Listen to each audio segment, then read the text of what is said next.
ফাংশনটা চেঞ্জ হয়ে গেছে। মেয়েরা ছেলেদের জায়গায় চলে আসে আর ছেলেরা মেয়েদের জায়গায় চলে আসে। আমি কিয়ামতের আলামত দেখছি। এবার আলামত তরুণ প্রজন্মকে আমি নসিহত করব যে পুরুষত্ব বজায় রাখেন। পুরুষের গাম্ভীর্য, পুরুষের ব্যক্তিত্ব, ওর যে গায়রত, এটাকে বজায় রাখেন। গায়রতওয়ালা পুরুষের এখন অনেক অভাব। যেসব পুরুষেরা গোপনে জেনা করছে এদের গায়রত নাই। গায়রত মানে বোঝেন? আপনার ব্যক্তিত্ব, আপনার গাম্ভীর্য, শৌর্যবীর্য নাই। যেসব পুরুষেরা এই গার্লফ্রেন্ড বয়ফ্রেন্ড অ্যাফেয়ার্সে লিপ্ত আছে এদের গায়রত নাই।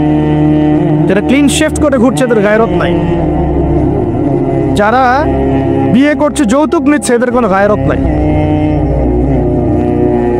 যারা টাকার জন্য পরিবার স্ত্রীদের প্রতি অত্যাচার করছে এদের কোনো গায়রত নাই। ব্যক্তিত্ব সম্পন্ন পুরুষ হন। এমনকি দেখা যাবে দিনের ক্ষেত্রে এসেও যদি আপনি দিনকে দুনিয়ার বিনিময়ে বিক্রি করে দেন তাহলে আপনারও গায়রত নাই, আপনারও ব্যক্তিত্ব নাই, গাম্ভীর্য নাই, শৌর্যবীর্য বলে কিছু নাই। পুরুষরা হবে পুরুষের মতো।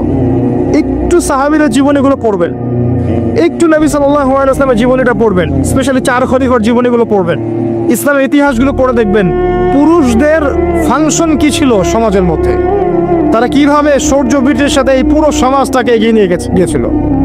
ব্যক্তিত্ব ছিল, গাম্ভীর্য ছিল, কথাবার্তায়, চলাফেরায়, আচরণে, চেহারায় একটা সিংহ সিংহ ভাব ছিল।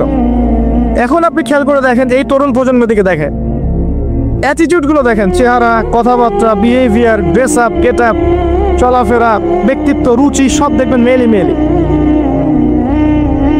ফাংশন চেঞ্জ হচ্ছে ভাই। আমি কিয়ামতের আলামত দেখছি। কিন্তু আলামত মাইন্ডসেট চেঞ্জ হয়ে গেছে।